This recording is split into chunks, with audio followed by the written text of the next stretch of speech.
Salut Internet. Il y a bien longtemps, dans une galaxie lointaine, un homme s'est dit « Et si je faisais un petit 77 sur les extraterrestres, tiens ?» Bienvenue à tous. Aujourd'hui, un 77 fait surprenant, comme on les aime. J'ai réussi à vous dégoter des infos complètement folles, vous m'en direz des nouvelles. Allez, on perd pas plus de temps, c'est parti.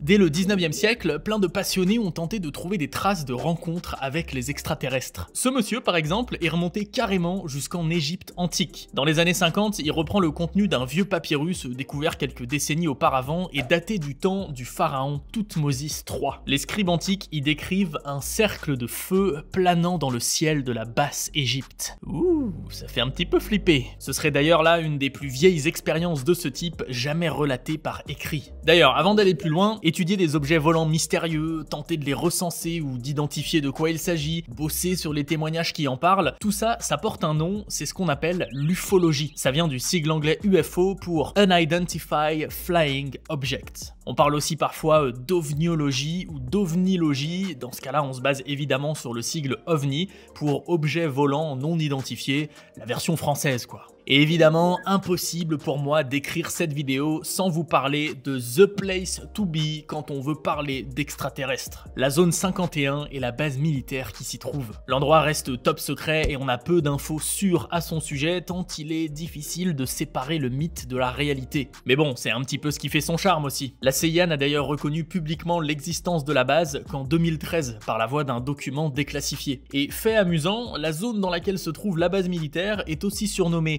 Paradise Ranch ou même Dreamland. À l'origine du mythe autour de la zone 51, il y a l'affaire Roswell. En juillet 1947, un certain William Brazel découvre près de Roswell les restes d'une sorte de machine volante. Un vaisseau alien peut-être? Eh ben pas du tout. Désolé de vous décevoir, hein, mais on sait aujourd'hui de façon à peu près claire que les débris provenaient en fait d'un programme gouvernemental secret appelé Projet Mogul. Son but était en gros d'espionner l'URSS et de voir s'il procédait à des essais nucléaires. Après ça, c'est peut-être que la version officielle. Ce qui est amusant, c'est que l'affaire Roswell est ensuite plus ou moins oubliée, et ce pendant plusieurs décennies. Il faut attendre les années 80 pour que des bouquins ressortent l'histoire et affirment qu'il s'agissait en réalité d'extraterrestres. En novembre 89, l'ex-physicien Robert Lazar met carrément le feu aux poudres. Il déclare dans une interview avoir travaillé sur différents projets du secteur 4, un lieu situé à proximité de la zone 51, et il affirme y avoir vu des vaisseaux extraterrestres. Ouais, hein, autant vous dire que ça a fait un petit peu de bruit cette histoire. En 1977, on a offert une mixtape aux extraterrestres. Un disque d'or a été inclus dans le programme des sondes voyageurs. Sur ce disque, on trouve des enregistrements de sons terrestres, d'animaux, du tonnerre, du vent, etc.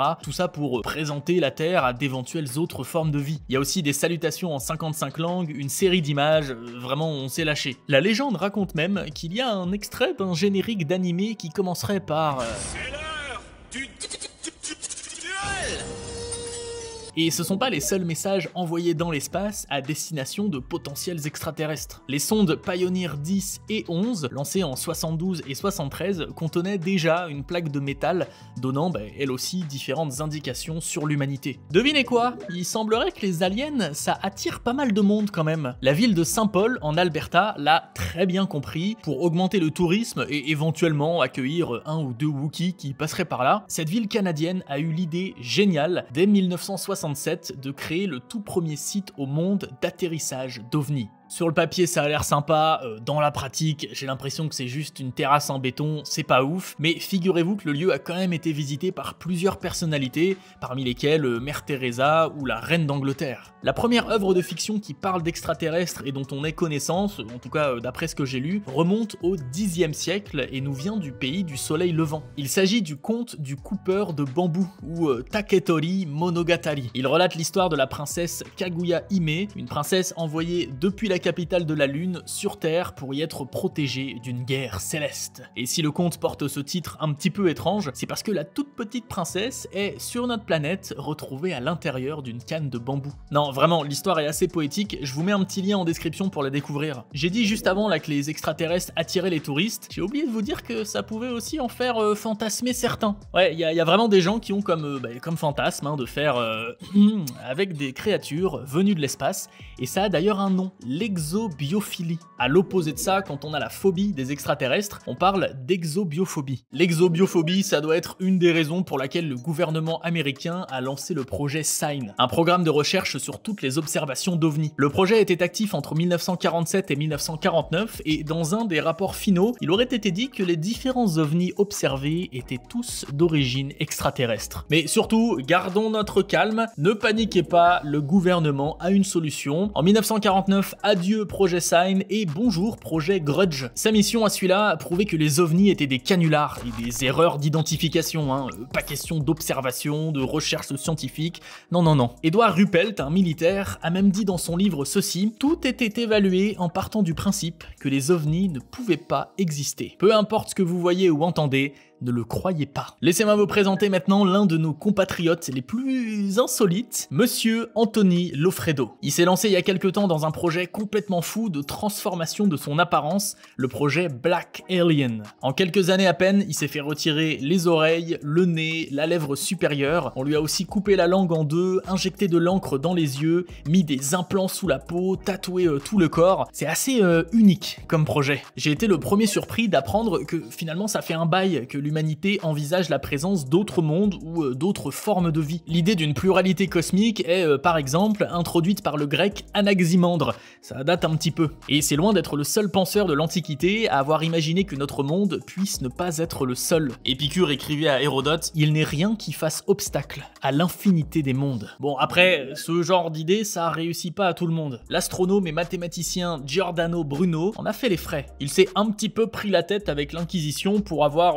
entre autres, dit qu'il devait exister une pluralité de mondes habités. Selon lui, il est impossible qu'un être rationnel suffisamment vigilant puisse imaginer que ces mondes innombrables, aussi magnifiques qu'est le nôtre ou encore plus magnifiques, soient dépourvus d'habitants semblables, voire même supérieurs. Le souci, c'est qu'on est au XVIe siècle, vous imaginez bien que ça a pas vraiment plu au Vatican. Ça, plus d'autres positions assez radicales sur la religion, bon bah le gars a fini au bûcher, la langue clouée à un morceau de bois. Mais alors, pourquoi est-ce qu'on n'a pas encore rencontré d'extraterrestres ? Eh ben, selon certains scientifiques, une civilisation qui se développe encourt forcément à un moment donné une régression technologique. En gros, plus elle se développe, plus elle a besoin de ressources et plus vite elle les épuise. Or, sans ressources, eh ben, pas de technologie, donc pas de communication. Pour qu'un échange soit possible, il faut donc que deux civilisations présentes sur deux planètes distinctes en soient à peu près au même niveau de technologie, au même moment, et ben, pas trop loin l'une de l'autre. Et ça limite pas mal le truc. Vous vous souvenez, je vous ai dit au tout début de la vidéo que les fans d'extraterrestres avaient essayé de retrouver plein de traces de rencontres avec des aliens. Eh ben, ils ont mis le doigt sur une histoire assez marrante. Charlemagne lui-même, vers 810 ou 811, serait tombé sur un ovni. Alors, il faut évidemment prendre ça avec des pincettes, mais selon la légende, il aurait vu une grande source de lumière se déplacer dans le ciel alors qu'il se dirigeait vers la ville d'Aix. La lumière fut telle qu'elle fit peur à son cheval et Charlemagne aurait même été désarçonné. Alors qu'il préparait son film Rencontre du troisième type, Steven Spielberg a, semble-t-il, reçu une longue lettre de la NASA le mettant en garde sur le côté dangereux de sortir un tel film. Spielberg a ensuite déclaré dans une interview que ça avait au contraire renforcé sa détermination à faire le film. En mode ok, mais si le gouvernement prend le temps de m'écrire, c'est qu'il y a vraiment des trucs pas nets. Sur les papiers d'immigration américains, dans leurs textes juridiques, etc., on utilise le terme alien pour désigner les immigrés. En fait, là-bas, le mot alien veut dire étranger, personne qui vient d'ailleurs. Cela dit, vu qu'il est politiquement et racialement assez connoté, Joe Biden, le nouveau président américain, a demandé son remplacement en non-citoyen ou un truc équivalent. Certains États ont d'ailleurs devancé le nouveau président. Le Code du travail de Californie en a interdit l'usage dès 2015. Par exemple. Elon Musk est pour moi la définition parfaite de ce qu'est la folie des grandeurs. En février 2018, il a carrément envoyé une Tesla dans l'espace. Ça a été un énorme coup marketing, donc ça m'étonnerait pas que beaucoup d'entre vous en aient déjà entendu parler. Mais ce que j'ignorais personnellement, c'est que sur l'un des circuits imprimés de la voiture, on a écrit un message à destination de la vie extraterrestre, Made on Earth. By humans. D'ailleurs, le 31 juillet 2020, Elon Musk a encore une fois surpris le monde en tweetant « Les extraterrestres ont construit les pyramides, c'est évident ». Son message a tellement été relayé qu'il est remonté jusqu'à la ministre égyptienne de la coopération internationale qui, du coup, a invité le fondateur de SpaceX et de Tesla à venir visiter les pyramides pour une étude approfondie. Dans l'univers de Pokémon, la vie extraterrestre est complètement admise. Voilà par exemple Melofé, le Pokémon venu de la Lune. Jusque-là, rien de bien sensationnel, mais saviez-vous saviez-vous qu'à l'origine, c'est bien Melofée qui devait être la mascotte de la saga avant de se faire piquer la vedette par Pikachu? Bien souvent, l'être humain associe des observations inexplicables à quelque chose de surnaturel. Ça a par exemple été le cas avec les boules de feu vertes. On commence à en apercevoir dès les années 40, notamment au Nouveau-Mexique, mais pas seulement. Différents experts se sont succédés pour tenter d'en comprendre l'origine. Alors bon, certains affirment qu'il devait s'agir de dispositifs d'espionnage soviétiques, d'autres pensent qu'il s'agit que de simples phénomènes naturels. On parle aussi d'essais nucléaires ou encore de possibles débarquements aliens. Et encore aujourd'hui, l'origine de ce phénomène est débattue. Voici la Madonna col Bambino et San Giovannino, un tableau de la fin du XVe siècle. Si on zoome au-dessus de l'épaule gauche de la Vierge, tiens, ne serait-ce pas une belle soucoupe volante ça? Ce tableau a été utilisé par tous les fans d'Aliens parce qu'il serait une preuve inéluctable de la venue sur Terre d'extraterrestres. Moment critique d'art, attention. Nous avons là une magnifique représentation de la nativité, de la naissance de Jésus. Eh bien, regardez maintenant cet autre tableau. Il s'agit là encore d'une nativité, mais d'un autre peintre, et qui date de la même époque. La même scène, un homme, a priori un berger, qui est en train de regarder vers le ciel. Sauf que là, c'est pas une soucoupe volante qui voit les gars, c'est un ange. Est-ce que vous commencez à comprendre où je veux en venir? D'autant plus que si on regarde ce qu'il y a dans la Bible à propos de la nativité, c'est encore plus clair. Il y avait dans cette même contrée des bergers. Un ange du Seigneur leur apparut, leur dit qu'aujourd'hui, il vous est né un sauveur, le Christ, le Seigneur. Tout ça pour dire que je suis désolé, mais là le faucon millénium qu'il y a derrière, c'est sûrement juste une représentation de l'ange venu annoncer la naissance de Jésus aux bergers. On n'a aucune preuve de l'existence d'aliens et pourtant on a déjà donné des noms à certaines espèces hypothétiques. Par exemple, ces extraterrestres là qu'on imagine comme ayant une forme assez humaine, comme étant de petite taille, de couleur grise et qui auraient une grosse tête, des grands yeux par rapport au reste de leur corps, et ce sont les petits gris. L'espèce a probablement été imaginée à la base par l'écrivain Herbert George Wells dans son livre Les premiers hommes dans la lune. Ce qui est amusant, c'est que le petit gris c'est aussi le nom donné à une espèce d'escargot et le terme est aussi utilisé pour désigner plusieurs espèces d'écureuils. Ça peut prêter à confusion quand même.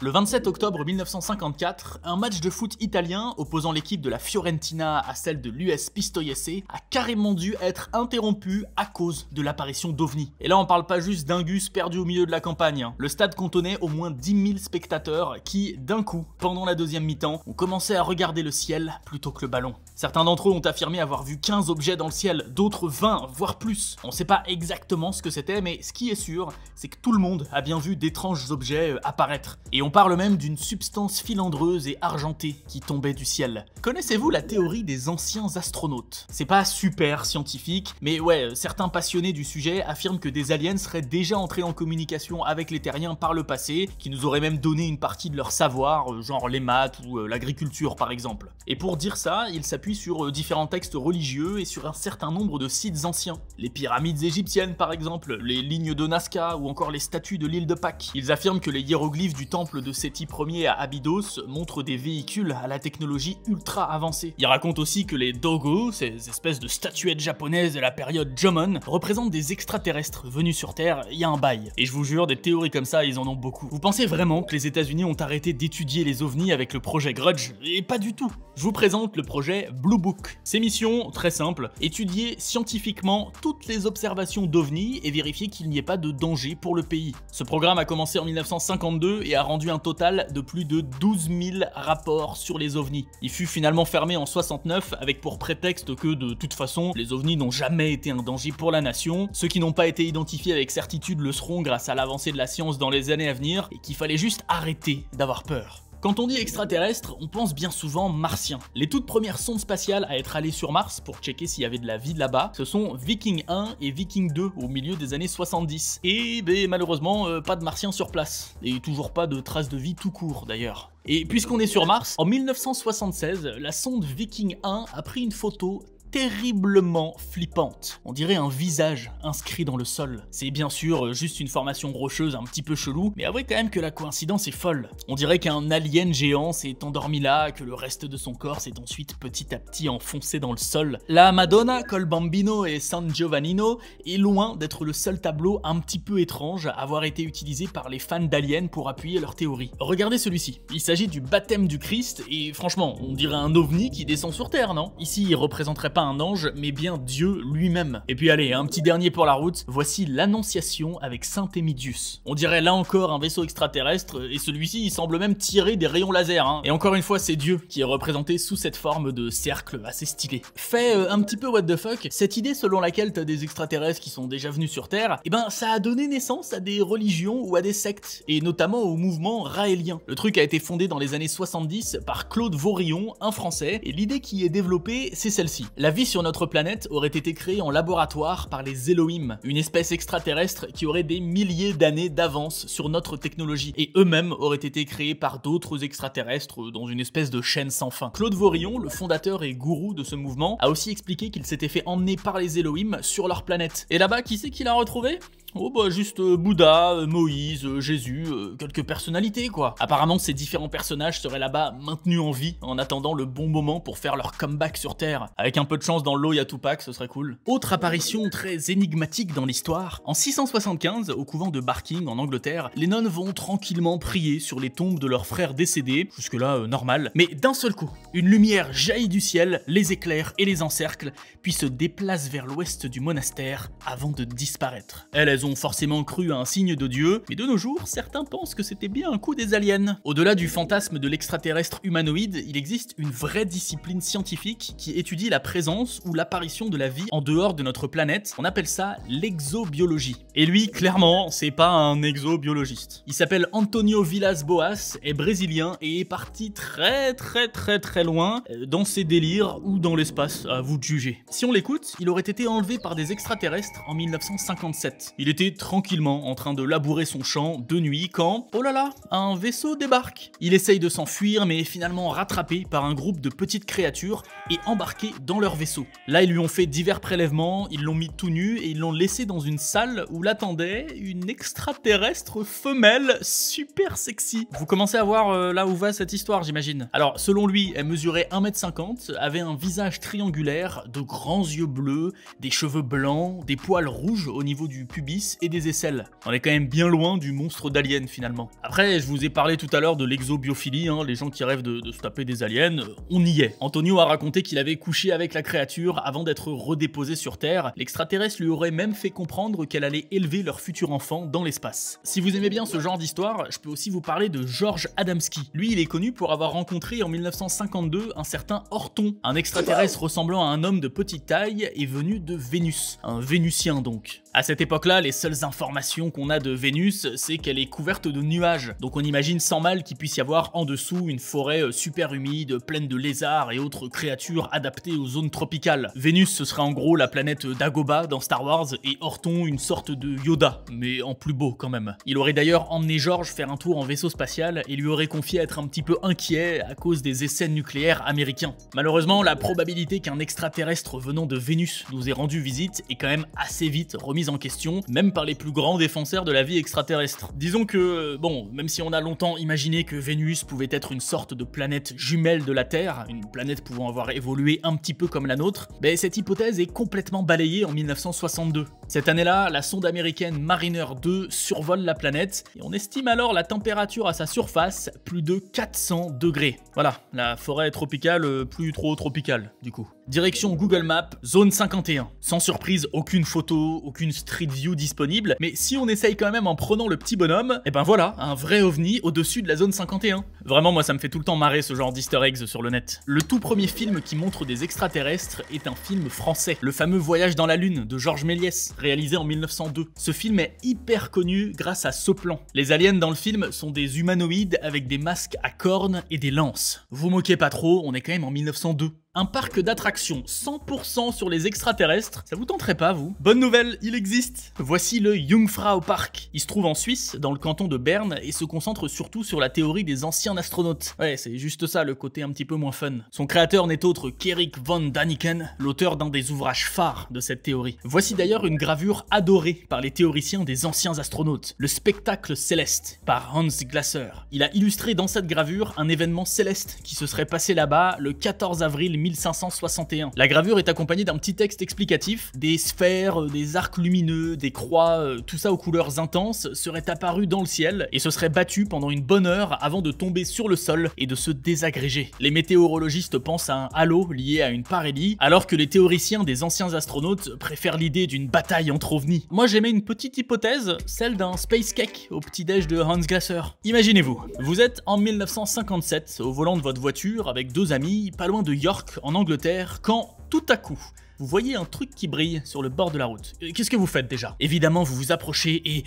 une soucoupe volante miniature. Quelle découverte complètement folle, mais malheureusement fake. C'est un fait divers qui a beaucoup fait parler à l'époque. Dans les décennies qui ont suivi, l'objet a été perdu jusqu'en 2018, moment où on en a retrouvé des morceaux dans les archives du London Science Museum, qui hésite même à les exposer. Les méthodes imaginées pour contacter les extraterrestres sont parfois insolites. Le mathématicien allemand Carl Friedrich Gauss, par exemple, aurait envisagé de contacter les habitants de la Lune et de Mars en traçant d'immenses formes géométriques dans la toundra sibérienne. Il aurait souhaité que ces formes montrent notre connaissance du théorème de Pythagore et délivrent ainsi aux éventuels extraterrestres le message suivant: nous les terriens sommes intelligents, parce qu'on sait calculer des angles d'un triangle visiblement. Après honnêtement, communiquer via la géométrie, ça peut être une bonne idée. Gauss n'est évidemment pas le seul scientifique à avoir pensé qu'il était possible d'établir une communication entre notre monde et un monde extraterrestre. D'après ce que j'ai lu, Tesla lui-même, au début du XXe siècle, a affirmé avoir peut-être intercepté un message venant de l'espace. Il a déduit cette hypothèse de diverses perturbations électriques enregistrées par ses instruments alors qu'il bossait tranquillement dans son labo de Colorado Springs. Selon l'histoire, il aurait même par la suite travaillé sur une invention permettant de répondre aux extraterrestres. Ok,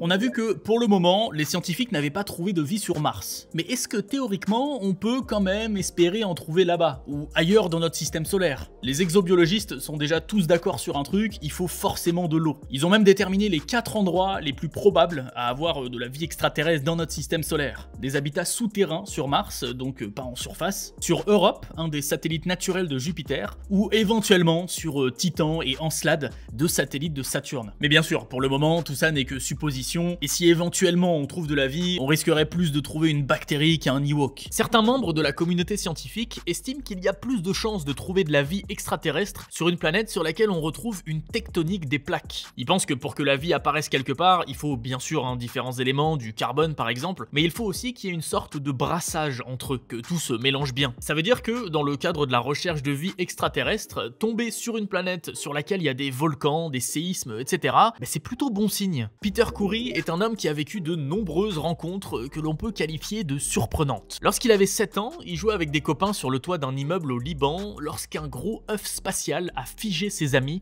et les a ensuite téléportés au rez-de-chaussée. Plus de 15 ans plus tard, alors qu'il était cette fois-ci allongé sur son lit à Sydney, il s'est retrouvé paralysé, entouré de créatures étranges qui lui ont enfoncé une aiguille dans le crâne. Et jamais 203, Peter raconte que 2 aliens femelles auraient eu une relation charnelle avec lui, non désirée, en 1992. Une fois les extraterrestres disparus, Peter a retrouvé des cheveux qu'il a gardés précieusement, et quelques années plus tard, on a fait un test ADN sur ces mêmes cheveux. Les résultats ont montré un ADN proche de l'humain, mais d'un type racial inhabituel, puisque les cheveux étaient blonds, mais l'ADN de type asiatique. Encore une petite histoire que les adeptes de la théorie des anciens astronautes adorent, les représentations des dieux dans la religion hindoue. Dans cette croyance, les dieux se baladent dans le ciel avec leur vimana, leur char céleste. Alors un truc qui vole dans le ciel, c'est forcément un alien, je veux dire c'est vraiment une preuve irréfutable. Au début de cette vidéo, je vous ai parlé de l'affaire Roswell, affaire qui passionne tellement qu'elle a même un musée qui lui est dédié. L'International UFO Museum and Research Center se trouve évidemment dans la ville de Roswell et se veut être la principale source d'informations en histoire, en sciences et en recherche sur les événements ovnis dans le monde. Le film Men in Black est inspiré d'une légende urbaine des années 50 et 60. Des hommes en costume noir seraient venus à la rencontre de personnes ayant vu des ovnis, probablement pour les intimider et leur dire de garder ça pour eux, en mode tu racontes ce que t'as vu ? Je te pète la mâchoire. Après, s'agissait-il d'agents du gouvernement ou d'extraterrestres déguisés? Le mystère reste entier. Je vous présente l'Alien de Nancy, une simple statue assez stylée qui se trouve sur le balcon de gens comme vous et moi, sauf que des complotistes l'ont repéré sur Google Street View et ont sorti plein de théories à son sujet. Les propriétaires de la statue en ont tellement eu marre qu'ils ont demandé à Google de la flouter, parce qu'ils avaient même des gus qui rôdaient devant leur domicile pour la voir. Et surprise surprise, Google a accepté. Voilà, maintenant si vous allez sur Google Street View, l'alien est flouté. La toute première photographie d'objets volants non identifiés date de 1883 et a été prise par un astronome mexicain du nom de José Bonilla. On a un temps imaginé qu'il pouvait s'agir d'oies sauvages avant de se rabattre en 2011 sur l'idée que c'était peut-être plutôt une énorme comète qui serait passée à quelques centaines de kilomètres de la Terre seulement. Comment vous faire une vidéo sur les aliens sans vous parler de cette secte hyper what the fuck, le nuobianisme. Elle fut fondée par Dwight York dans les années 90, un mec qui prétend juste être un extraterrestre venant de la planète Rizg pour sélectionner 144 000 élus qui l'aideront à faire son retour sur cette même planète. Pour cette secte, les noirs de notre planète sont en fait les descendants d'extraterrestres qui avaient à la base la peau verte et qui ont rouillé depuis. Les blancs quant à eux ont été créés par ces mêmes aliens pour servir d'esclaves. Et puis dans le lot, ils vénèrent aussi quelques dieux égyptiens. Écoutez, c'est assez compliqué le nuobianisme. Le mieux c'est de regarder ma vieille vidéo 7 cultes et sectes très étranges, vous y verrez beaucoup plus clair parce qu'à l'époque j'en avais déjà un petit peu parlé. En parlant de couleur verte, pourquoi les aliens sont verts? Non mais je veux dire, c'est une vraie question, pourquoi on les a pas imaginés orange ou rose? Déjà, la toute première fois que l'on parle de nuances vertes pour la peau des aliens, c'est en 1912 avec le roman Une princesse de Mars d'Edgar Rice Burroughs. Mais la couleur verte rentre vraiment dans la culture populaire en 1946 avec la nouvelle L'homme vert de Harold Sherman. On a parlé de l'accident de Roswell aux États-Unis, donc pour pas faire de jaloux, voici l'incident de Dalnegorsk, la version russe de Roswell. Le 29 janvier 1986, vers 20h, à Dalnegorsk en URSS, un ovni rouge tombe du ciel. Beaucoup de témoins disent qu'il n'a fait aucun bruit dans sa chute. Quand les autorités sont venues voir, elles n'ont retrouvé que des fragments de mailles, des billes de métal et des perles de verre noir. L'étrangeté dans tout ça, c'est que les compositions chimiques de ces éléments est différente de tout ce qu'on peut trouver dans le coin. Vous vous rappelez des sondes dont on a parlé au fait numéro 6, Voyageur 1 et Voyageur 2? Eh bien, elles sont actuellement à quelques milliards de kilomètres de la Terre, mais en 2017, pour fêter les 40 ans du lancement, la NASA a lancé un concours sur Twitter pour écrire le message de présentation à envoyer à la sonde Voyageur 1. C'est Oliver Jenkins qui a gagné en rédigeant « Nous offrons l'amitié à travers les étoiles. Vous n'êtes pas seul ». Un message d'amitié intergalactique. Le même type d'amitié présente dans le film E.T., je trouve. E.T., je vous rappelle, on est au début des années 80, les effets spéciaux numériques sont pas vraiment encore d'actualité. Alors la solution pour créer le personnage, c'est de le faire en vrai. E.T. est bien un animatronique, contrôlé par différentes personnes selon les scènes. Ça pouvait être Tamara de Trot ou Pat Billon, deux petites personnes, voire Matthew Demerit, un garçon de 12 ans né sans jambes. Pour les mains de l'extraterrestre par contre, l'équipe a fait appel à Caprice Roth, une mime. Je trouve ça beaucoup trop cool. D'ailleurs, je l'ignorais, mais le visage d'E.T. a été inspiré par ceux du poète Carl Sandburg, d'Albert Einstein et de l'écrivain Ernest Hemingway. Je ne saurais pas trop comment le prendre à leur place perso. Le côté face écrasée par contre, ça vient plutôt du carlin.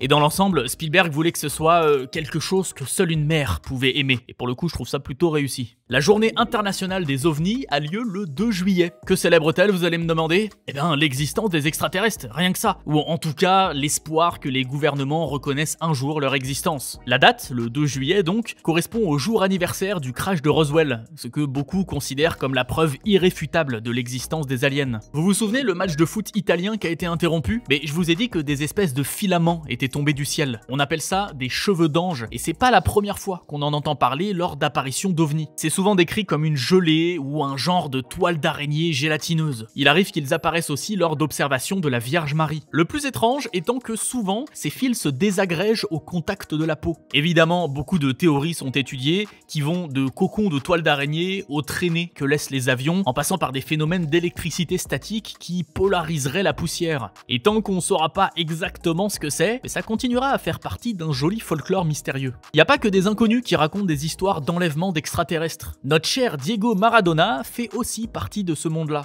Il a décrit un jour qu'après une soirée arrosée, il a disparu pendant 3 jours, des extraterrestres l'auraient enlevé et gardé pendant ces 72 heures. En France aussi, on s'intéresse aux aliens, dans un style quand même un petit peu moins mystérieux et moins militaire qu'aux États-Unis, mais quand même, voici le siège social du GEPAN, le groupe d'études et d'informations sur les phénomènes aérospatiaux non identifiés. Rattaché au CNES, le GEPAN est donc en charge de faire l'inventaire de ces phénomènes aérospatiaux non identifiés et de nous en informer. Et les extraterrestres là-dedans, pour répondre, je vous laisse avec une phrase de leur site internet parce que je la trouve vraiment géniale. Nombreux sont ceux qui s'attendent à ce que le GEPAN en parle, mais le GEPAN n'a trouvé aucune preuve de leur présence. Pour autant, le GEPAN ne formule aucun avis. Une absence de preuve ne peut être une preuve d'absence. Voici le mont Musinè, un spot d'Italie très connu pour ses apparitions d'ovnis. L'une des plus célèbres date de décembre 1978. Cet après-midi-là, une étrange lumière blanche surprend 2 randonneurs. L'un d'entre eux décide de la suivre et disparaît. Il ne retrouvait que plusieurs heures plus tard par le second, en état de choc, avec un rythme cardiaque irrégulier et une blessure au niveau de la jambe. Après son rétablissement, il affirmera avoir aperçu des créatures à tête de melon descendre d'un vaisseau spatial en forme de poire. Je sais pas ce que vous en pensez, mais perso, je serais pas étonné qu'il nous ait raconté de grosses salades de fruits, tout ça. Aucune limite pour les défenseurs de l'existence des extraterrestres. Certains dessins préhistoriques sont, selon eux, des preuves formelles. Et puisqu'il y en a des tonnes, ça les aide pas mal. Les dessins de Val Camonica en Italie, les peintures rupestres de Tassili en Algérie, celles d'Altamira en Espagne, il y a aussi celle de la grotte du Pêche-Merle en France, et plein d'autres. États-Unis, New Hampshire, nuit du 19 au 20 septembre 1961. Cette nuit-là, Betty et Barney Hill prétendent avoir été kidnappés par des extraterrestres de petite taille et de couleur grise. Selon leur témoignage, ils étaient dans leur voiture quand ils ont aperçu une soucoupe volante au loin. Ils ont essayé de s'échapper, puis trou noir. Ils arrivent à leur domicile avec 2 heures de retard sans aucun souvenir. Certains endroits de la carrosserie de la voiture n'ont plus de peinture et Barney a très mal au dos. C'est à partir de 1963 que l'histoire devient assez folle. Ils font séparément des séances d'hypnose avec le médecin Benjamin Simon qui enregistre plus de 40 heures d'audio où ils parlent indépendamment du kidnapping. Malgré les versions concordantes et la persuasion intense de Betty et Barney, le docteur a conclu à un fantasme partagé. D'autres médecins considèrent que le couple a développé un syndrome de faux souvenirs. En gros, leur cerveau aurait créé un souvenir en commun de toutes pièces. C'est une vidéo sur les extraterrestres, évidemment qu'on va parler de Mars Attack, le film de Tim Burton sorti en 1996. J'en ai toujours eu un souvenir de films aux effets spéciaux vraiment pas fous, mais figurez-vous que Burton les voulait aussi bon marché et volontairement faux que possible, pour vraiment rendre hommage aux films de série B des années 50. Voici la Black Mailbox, une boîte aux lettres un petit peu spéciale et super connue aux États-Unis. Elle se trouve sur l'Extraterrestrial Highway, une route située non loin de la zone 51. C'est un peu l'équivalent de la boîte aux lettres du Père Noël, mais façon alien, où tu peux poster ta carte à Jean-Claude le Martien pour, je sais pas, lui souhaiter une bonne année par exemple. Pour ce fait numéro 71, je voulais vous parler du signal LGM-1. Il a été enregistré en provenance de l'espace en 1967, et comme il était régulier dans le temps, on a cru qu'il pouvait s'agir d'une sorte de message extraterrestre. D'où son nom, LGM, pour Little Green Men, les petits hommes verts. Manque de chance, on s'est ensuite rendu compte qu'il s'agissait d'un signal émis par un pulsar, une sorte de cadavre d'étoile constitué de neutrons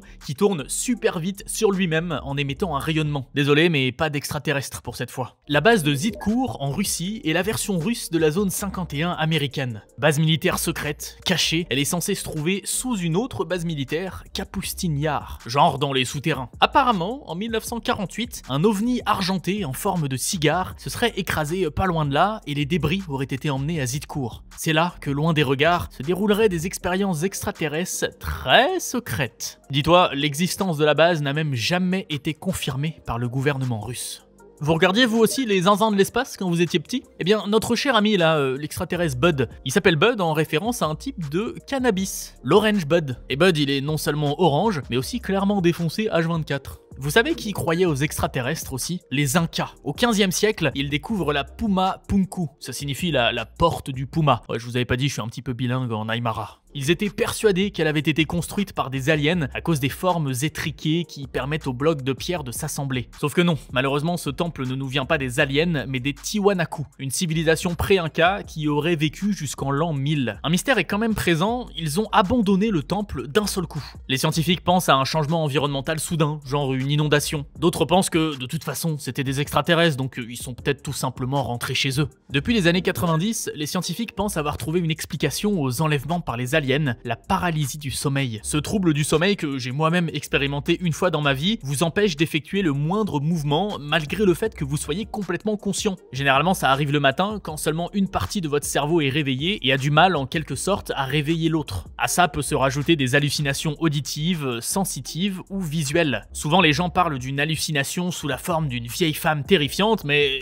pourquoi pas hein, il se peut que des gens voient des aliens. Après, tous les kidnappings extraterrestres ne peuvent pas être expliqués par la paralysie du sommeil. Le petit Peter Coury là, qui jouait au ballon avec ses copains sur le toit de son immeuble, pas certain qu'il dormait à ce moment-là. Si on y réfléchit un petit peu, il suffit qu'un humain ou qu'un animal naisse dans l'espace pour être un extraterrestre. Et ben figurez-vous que c'est exactement ce que s'est dit la société Space Life Origin qui, pour faire parler d'elle, a annoncé en 2019 vouloir organiser d'ici 2024 un accouchement dans l'espace. C'est terrible comme idée, je sais même pas comment l'appréhender. Le projet a finalement été abandonné au bout de quelques mois à peine. Bizarrement, l'entreprise s'est dit que ça risquait de poser quelques petits problèmes d'éthique et de sécurité. Et on termine en beauté avec un des faits les plus what the fuck de ces dernières semaines selon moi. En décembre dernier, un général israélien, Haïm Eshed, a fait une révélation retentissante dans la presse. Une fédération galactique a conclu un accord avec les États-Unis. Cette coopération se traduit par l'existence d'une base secrète sur Mars où des Américains et des représentants d'extraterrestres travaillent de concert. On parle quand même là du responsable du programme de sécurité spatiale du pays de 1981 à 2010. Et quand on lui demande des preuves, il dit qu'il n'a rien à prouver. Et ben génial, on fait comment maintenant? Si ça se trouve, il y a vraiment une base sur Mars. Je veux dire, jeudi dernier là, tout le monde parlait du nouveau rover qui s'est posé, etc. Et qui nous dit que c'est pas juste une diversion pour qu'on voit pas les allers-retours quotidiens entre la Terre et Mars, hein. On veut des preuves nous. Non mais vraiment, j'y arrive pas moi à me mettre dans la peau d'un conspi, hein. C'est trop. En tout cas, j'espère que vous avez appris quelques petites infos sur les ovnis, extraterrestres et autres habitants des étoiles. Si c'est le cas, n'hésitez pas à lâcher votre meilleur pouce vers le haut. Je sais que je vous le demande souvent, mais voilà, ça nous fait toujours super plaisir et c'est très important pour nous pour le référencement de la vidéo. Et dans la foulée, n'hésitez pas à lâcher en commentaire les thèmes que vous rêveriez de voir en 77 faits. Je suis sûr qu'on a moyen de s'arranger. Allez, on se retrouve très vite pour une nouvelle vidéo qui, j'en suis sûr, devrait vous plaire. Salut Internet.